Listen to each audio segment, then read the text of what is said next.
बात विवाद में आपका स्वागत है। मैं हूं प्रोफेसर देवेंद्र प्रसाद राय। आज मैं आपसे बंगाल में सरकार की चुनौतियों पर आपसे बात करूंगा। देखिए, बंगाल में नई सरकार तो बन गई, भाजपा की सरकार।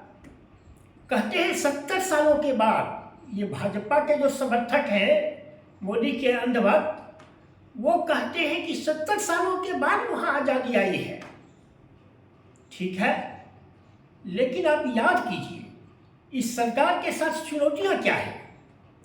पहले तो आप यह जानिए कि भारत वर्ष में जब अंग्रेज आए तो उसने पहला अपनी राजधानी कलकत्ता बनाई और वहीं से अंग्रेजों ने कभी सूर्यास्त नहीं होने वाले व्यापक क्षेत्रों में फैल गए। पूरे हिंदुस्तान के समेत भारतीय उपमहाद्वीप में ही फैल गए। ये बंगाल की विरासत है।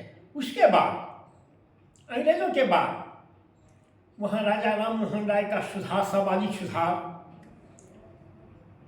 बंकिम चंद्र का राष्ट्र प्रेम और राष्ट्र प्रेम से ओत-प्रोत वंदे मातरम गीत, उनका उपन्यास, शरत चंद्र का उपन्यास, काजी नजरुल इस्लाम की कविताएं, रविन्द्रनाथ टैगोर की गीतांजलि, फिर सुभाष चंद्र बोस का साहस, स्वामी विवेकानंद और रामकृष्ण परमहंस जैसे साधु संत, जिसने बहुत न केवल आध्यात्मिक दुनिया में बल्कि सांसारिक दुनिया में भी बहुत सुधार किया। और एक समय पूरे भारतवर्ष के जीडीपी में पश्चिम बंगाल का कंट्रीब्यूशन 10.5 था, जो आज घटकर 5.8 रह गया है। 60 के दशक में उसका 10.5 था, जो आज घट के 5.8% रह गया है। अब सोच लीजिए कितनी गिरावट आई।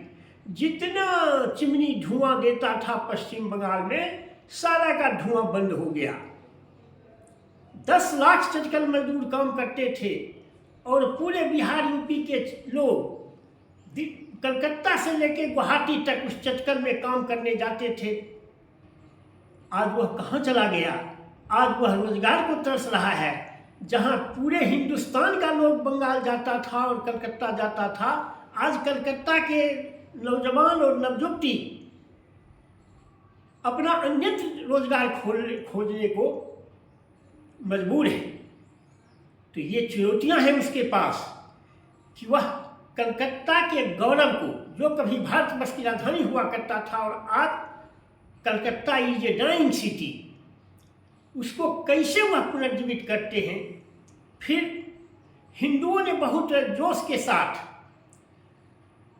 और एक हिंदुत्व की शक्तियों से प्रभावित होकर उसको वोट दिया है। हमको लगता है 70% के करीब हिंदुओं ने उनको वोट किया है। 30% में ही लेफ्ट, कांग्रेस, ये सारी तृणमूल सारे लोग के बीच बटे हैं। उसके जो एम्बिशंस हैं कि वहाँ जो डेमोग्राफी का चेंज हो रहा है, उसको आप कैसे बदलते हैं, ये सबसे बड़ा चैलेंज है। अभी तक तो भाजपा का ट्रैक रिकॉर्ड बिल्कुल ही पुअर रहा है। इस 14 वर्षों में मुश्किल से 20,000 लोगों का अभी तक को वह डिपोर्ट किया है, जबकि पश्चिम बंगाल में बांग्लादेशियों, घुसपैठियों की संख्या, बांग्लादेश और म्यांमार के लोगों की संख्या करोड़ में होगी। अब उससे कैसे निपटते हैं, इस कॉन्स्टिट्यूशन के अंतर्गत अपना काम करके यह आगे देखना बाकी है। बंगाल में रोजगार का क्या प्रबंध करते हैं, हमको तो नहीं लगता है कि ये सरकार प्रबंध कर पाएगी। आखिर एनडीए की सरकार तो 20 साल 21 सालों से बिहार में है, 7 सालों से यूपी में है। क्या बिहार यूपी के लोग पलायन को मजबूर नहीं है?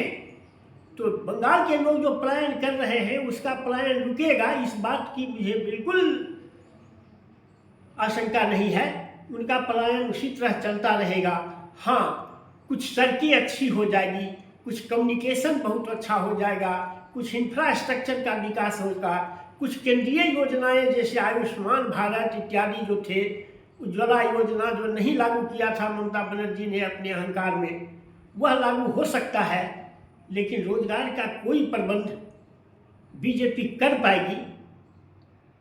मध्य प्रदेश में तो इतने दिनों से सरकार है, 30 वर्षों 20 वर्षों से सरकार है अकेले इसकी बीजेपी की।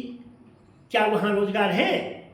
तो रोजगार देना इस पूरी बात में, यह तो कंप्यूटर लाके और फिर एआई आ गया है, अब तो जो जिसका रोजगार है वह भी छीन ली जाएगी। रोजगार यह कहाँ से लाएंगे?